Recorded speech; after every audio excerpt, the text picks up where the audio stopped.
Hello everyone, my name is Ali Cupcakes and today we have a crossover fanart between Ratchet & Clank Rift Apart and Bloodborne. These are my two favorite sagas of all the time, so I had to mix them up.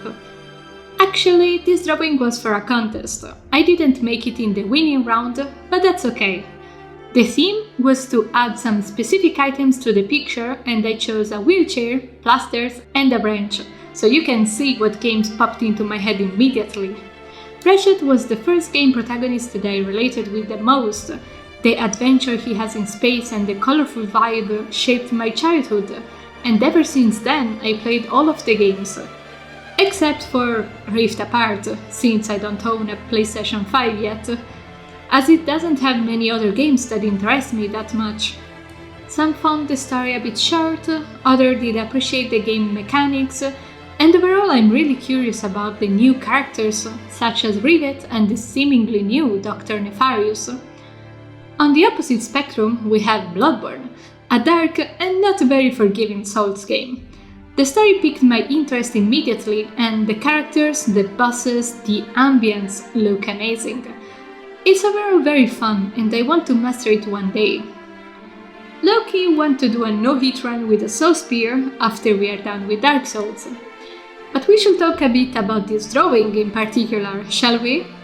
Having references was essential, even if I was familiar with the colors and characters. To really nail the details, I made sure to look at the outfits and the items of the composition.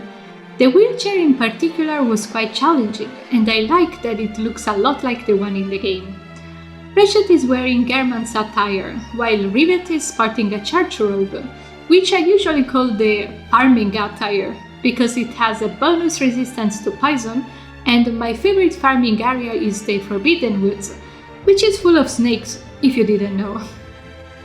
Rivet's expression came out really cute, with the tongue sticking out. She gives me the impression to be a really sweet but strong-willed character, and I love her fluffy tail.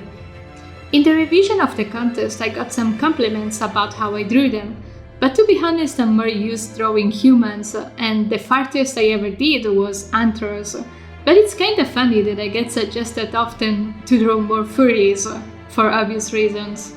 I might give it a try one of these times. Coloring this piece has been really pleasant. I had a bit of trouble setting the atmosphere for the background, as I didn't want to dull down the bright colors of the main characters. Also, I couldn't forget the infamous moon, gladly stuck on the skybox that we all make fun and love. I also checked the values, the black and whites of the drawing, to make sure that the focus will be easily directed on Ratchet and Rivet instead of anywhere else. I recently discovered that apparently videos should be useful in some way, and have something more than me showing the process of creation and blabbering about my favorite games. The next videos will be more focused on some topics in particular, like Photoshop tutorials. The planned ones are about masks, actions, shortcuts, file size, correction layers, and so on.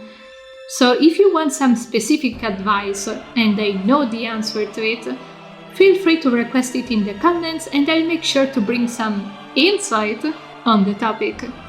That was all. I hope you appreciated this video. Right now, an hour after it's been published, we're gonna play some Dark Souls the whole afternoon. I got stuck at the God Demon, but off streams I farmed the life and endurance, so we should be able to pull it off nicely this time. Also, if you enjoy my videos, remember to subscribe and like if you want to see more. With that said, thanks for sticking by and thank you for watching. See ya next time!